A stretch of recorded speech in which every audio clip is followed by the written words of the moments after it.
My name's Keith Rupnick, and thank you so much for taking a few minutes of your time to let me tell you about the mission of the company that I co-founded called Business Technology Unified. We call it BTU for short, for obvious reasons. But before I get into that mission, I want to talk to you a little bit about the history of computers, which was the big motivation behind creating this company. Now, I started in 1980 pursuing a degree in computer science, and at that time, big iron or mainframe computers were king. And one thing I know for certain now, nobody went out and purchased a mainframe computer on the corporate credit card and expensed it. Absolutely not. This required executive management approval at the highest levels. So when I got into the industry, my first computer that I was programming on was a PC, and it cost more than $20,000. And once again, somebody in management had to approve assigning that expensive asset to me. Now, that was pretty much the platform I worked on in the 80s. In the 90s, we saw more and more laptops becoming used in corporate America and corporations across the world. But again, those laptops were significantly more expensive than your desktop. So you had to have special permission to have a laptop, and it was either reserved for people who traveled a lot or upper management. So again, technology was still very expensive, but the other thing I noticed at this time was the attitude by executive management in many organizations towards technology. They seemed to view it as a necessary evil. It was difficult for them to understand the complete benefit of having this type of technology and spending that kind of money with little understanding of return on investment. Most of the time they had to do it because they were kind of required to do that because of the industry that they were in or because it was advised to them by somebody else. Now, in the 90s, we saw the laptop, but what we also saw was the emergence of something called the World Wide Web, but that kind of took second place to something called the Y2K issue. And that occupied a lot of IT's resources for quite a period of time. Now, the turn of the century occurred, lights stayed on, thankfully, and we saw now the emergence with the full steam of the World Wide Web. The other thing that was going on at this time was technology was becoming cheaper and cheaper. And we also saw infrastructure, the internet, becoming stronger and bigger so that we could support things like web pages. Now, the next thing after the World Wide Web was this thing called an iPhone, which was released in June of 2007. And there's something very interesting, in my opinion, happened. We went from IT driving technology standards to something called consumer-driven IT. And this consumer-driven IT practically happened overnight. I talked to people in organizations, and IT's policy was no iPhone. We're not going to have this on our network.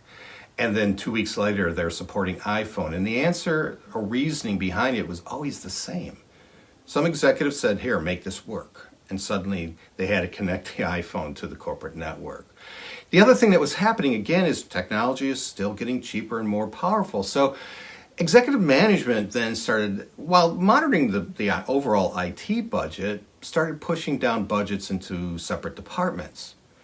And again, the attitude was it was a bit of a necessary evil. Now, they certainly had a better understanding of the value of IT at this point, but it still wasn't treated like other assets. If you take a look at, for example, an organization that has airplanes and passenger airplanes, the executive management knows the performance of every airplane on a daily basis. That asset is incredibly important to them. If that company is in shipping, they know the status of the ships on a daily basis. If the company is in manufacturing, they know the performance of their machines on a daily basis. So why the difference? Why does technology assets get treated differently than these non-tech assets? And what we have is this gap between technology and the business that has been there for quite some time. That gap is the motivation behind creating Business Technology Unified, because we believe that that gap needs to go away. And it's reflected in our logo. So if you take a look at our logo, there's 3 triangles. The first triangle on the right represents technology and administrators of technology. They are the techie people like I started out in my career. The opposite triangle on the left is business. It's the business organization, it's the business end users, and those people are the consumers of IT. And in the middle, the third triangle is the unifier. That is the person who has that weird ability to bridge the gap between technology and business. I consider myself in that group. I've always found it very fascinating how business uses technology and how technology sometimes drives how business works and how the two continuously struggle to understand each other. So the time to unify technology and business has come so that they can both act harmoniously for the sole purpose of making this organization successful. And I believe that the unification can only occur through knowledge. And that leads us to our mission statement. It is to provide practical knowledge to individuals, enabling them to implement IT management practices for their organization. Now, these practices unify business and technology to create financial benefits, reduce risks, enhance compliance, and increase efficiencies.